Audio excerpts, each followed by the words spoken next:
ஏன்னா தமிழகத்துல இன்னைக்கு விவசாயிகளுடைய கஷ்டங்கள் பார்க்கும்போது வயிறு எரியுது. நீங்க நினைச்சு பாருங்க, நீங்க கஷ்டத்துல இறங்கி ஒரு விவசாயம் பண்ணும்போது கடன் திருப்பி கொடுக்க முடியாம நீங்க செத்தீங்கன்னா, விஷம் குடிச்சு செத்தீங்கன்னா உங்களுக்கு 5 பைசா கூட வராது. ஆனா கள்ளச்சாராயம் குடிச்சு நீங்க செத்தீங்கன்னா 10 லட்சம் வரும். இதே மாதிரி ஒரு பெரிய பிரச்சனைகள் வரும்போது நீங்க வங்கியில வாங்கின கடன் உங்களுக்கு திருப்பி கொடுக்க முடியலன்னா உங்களுக்கு ஒரு 10 பைசா வராது. ஆனா ஒரு நடிகன் பார்க்கும்போது அப்போ நீங்க இறந்து போனீங்கன்னா 40 லட்சம் வரும். இந்த நிலைமையில தான் இன்னைக்கு தமிழகத்துல வாழ்ற ஒவ்வொரு விவசாயிங்க இருக்காங்க. நம்ம நாட்டுடைய விவசாயிங்க இன்னைக்கு நீங்க இவ்வளவு கஷ்டப்படுறீங்கன்னா நம்மளுடைய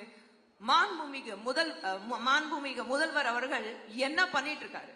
சும்மா நீங்க இருக்கீங்க அதனால்தான் நாங்க இருக்கோம். ஒரு திமுக சார்பா நான் எல்லா விவசாயிகளுக்கு நான் ஒரு நண்பராகவே இருக்கேன். அவங்களுக்காக எல்லா வேலையை பார்த்துட்டு இருக்கேன். ஏங்க வருஷம் வருஷம் பொங்கல் வரும்போது ஆந்திர பிரதேசத்துல நீங்க கரும்பு கொண்டு இறக்குறீங்க. நம்ம விவசாயிகளுக்கு என்னங்க ஹெல்ப் பண்றீங்க?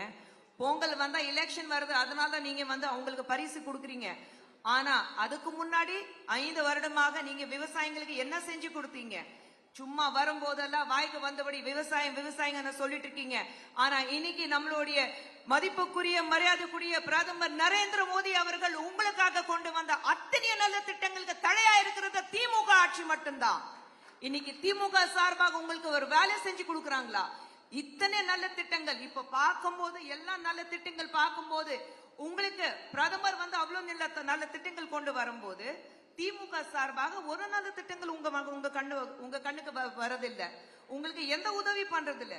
எல்லா திட்டங்கள் தெரியும், ஆனா பண்ணாததுக்கு காரணம் நீங்க முன்னேறினீங்கன்னா அவங்க பின்னடைந்துவாங்க.